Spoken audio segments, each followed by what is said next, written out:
For decades, the implicit contract of the open plan office assumed that every entry-level worker competed to climb the management ladder. Ambition was the baseline expectation. Today, that expected behavior is actively collapsing. Right now, nearly 50% of the newest cohort of workers are explicitly refusing middle management promotions. The prevailing executive diagnosis relies entirely on behavioral critiques.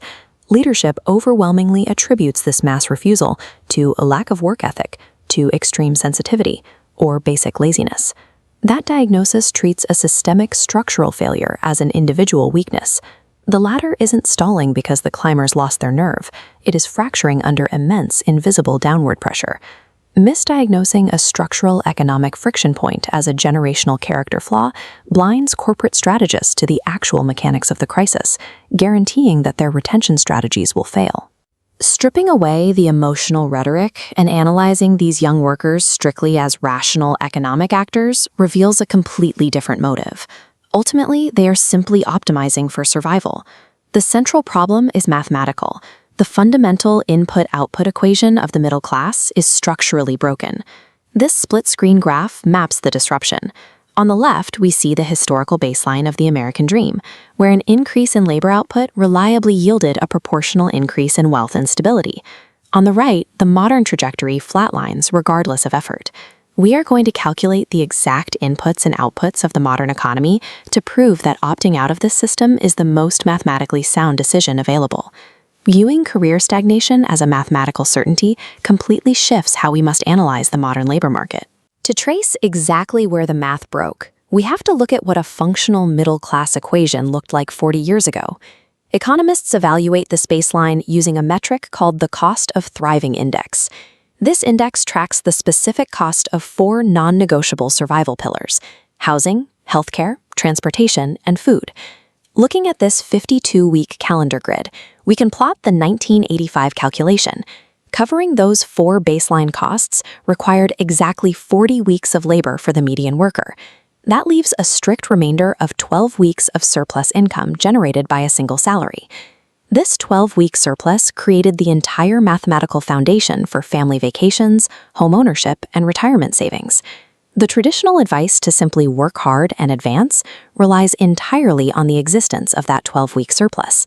Today, that economic condition is extinct. Compare that historical data to the harsh economic reality facing the entry-level worker today, specifically in the high-cost urban centers required for employment. The primary driver destroying the baseline is asset inflation, severely outpacing localized wage growth. In the 1980s, a typical starter home cost 2 to 3 times the median income. That ratio has ballooned to 7 or 8 times the median income today.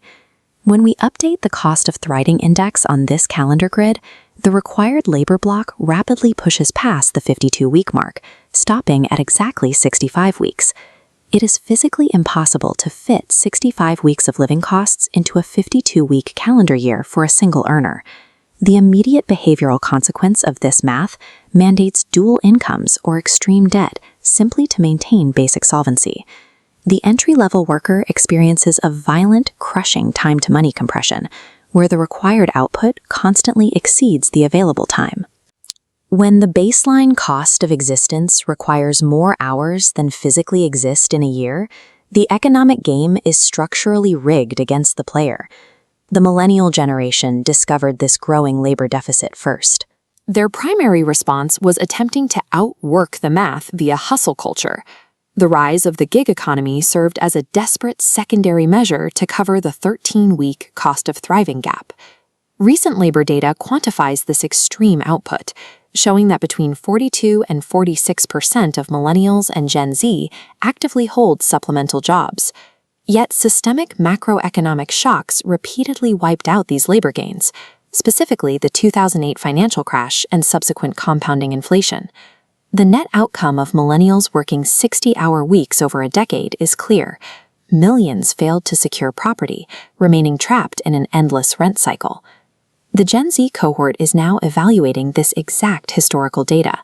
They view millennial exhaustion as empirical proof that extra labor does not yield proportional capital accumulation. Observing a generation work to the point of burnout for zero equity logically destroys any incentive for the younger generation to repeat the experiment. This mathematical squeeze is a global structural feature of modern capitalism, not an isolated Western anomaly. We can stress test this thesis in one of the world's most rapidly expanding macroeconomic environments, India. Here, we find a central contradiction known as the macro-micro divergence. The Indian economy boasts soaring top-line national GDP growth and infrastructure development, alongside extreme, paralyzing financial anxiety for the individual worker. This waterfall chart maps the microeconomic math of an urban Indian worker, beginning with stagnant entry-level wages anchored around 20 to 25,000 rupees. The first massive deduction is urban migration rents, which entirely devour the base salary. Next is the compounding tax burden, applying a massive 30% direct income tax to the remaining capital. The final inescapable deduction is a 20 to 30% indirect tax on daily consumption, applied to whatever money is left, leaving zero surplus. Regardless of geographical location, when national economic growth relies on mathematically extracting all surplus capital from the working class, systemic disillusionment is inevitable. We can now return our focus to the traditional corporate ladder and evaluate the specific inflection point of the modern promotion. This 2x2 payoff matrix uses game theory to objectively calculate the risk and reward of stepping into middle management. Option A calculates the required inputs of the promotion, a severe exponential increase in stress, working hours, and operational responsibility. The outputs yield a negligible financial bump that fails to outpace real inflation, rent increases, or tax bracket shifts. This places the promotion in a state of negative utility. Option B calculates the alternative, maintaining current labor output at the entry level. This establishes neutral utility by actively preserving mental bandwidth and time. When the reward for climbing the ladder fails to bridge the 65-week cost of thriving deficit, accepting a promotion becomes a mathematically irrational act of self-harm. The pop culture concept of quiet quitting looks entirely different through the strict lens of this completed economic derivation. Because wage outputs are structurally capped, minimizing labor output is the only variable the modern worker can actually control. The refusal to participate in the corporate hustle serves purely as an act of economic self-preservation. Corporate systems face an existential risk if leadership continues relying on an incentive structure that the labor force has already mathematically decoded as fraudulent. Until the economic math of the middle class actually computes again, the greatest threat to the corporate establishment isn't that young workers are lazy, it is that they are finally doing the math.